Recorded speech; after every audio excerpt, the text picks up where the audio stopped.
It's the Linemakers on Sporting News.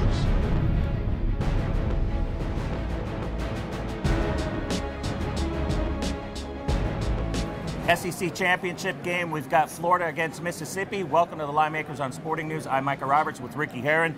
Ricky, we got a rating on Florida. Number 2 team in our ratings at 167.8. Ole Miss at number 45 dropped considerably from where they were earlier this season with the 154. Should have about a 13-point spread, but we don't think that's going to be the number. We think it'll come a little bit lower than that, Mike. It is maybe like 12. It is a championship game. It's the SEC title game. Probably a little bit lower. They bet against Florida today. They opened 13.5 today before their win, but we're bet down to 11 against Alabama. I think it would be about right around 12. Now let me ask you about Mississippi. Earlier in the season, they looked like they were going to be a team to contend in the SEC, and they did, but I guess we didn't realize how weak the SEC was. But they've got some firepower with Henderson out there, 19 points a game. For them to have any chance at all, does he have to have a big game? Henderson has to have a big game. Murphy Holloway has to have a big game. You know, I think, Micah, that the reason that Florida dominated the SEC this year is not their backcourt, which is terrific.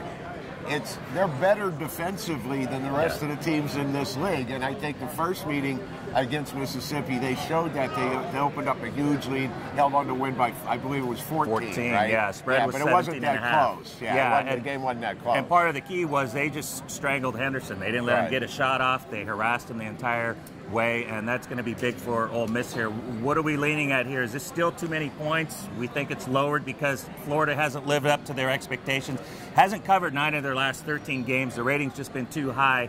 Is this a spot where maybe it's going to be a little too low? Mike, it's not going to be a play for me, to be honest with you. But if you force me, I would lean towards taking the points. Again, we're back to the same thing. It's a title game. Mississippi earned their way here. They're playing very, very well, and it's a double-digit number, so that would be the way I would lean. You can also look at the total here. Florida has gone under 7 of their last 8 games. They're playing very well defensively. That's how they win games. Might not have to sweat the spread so much. We also want to remind you that on Sunday, we're going to have odds and spreads on every game before the Las Vegas Sportsbooks do. We're going to get together. Brian Blessing will be hosting, myself, Rick, Kenny White, Richie Baccelleri. We're going to have all our own numbers, merge them together, and come with one consensus line, and we hope you'll enjoy that process. Tune in.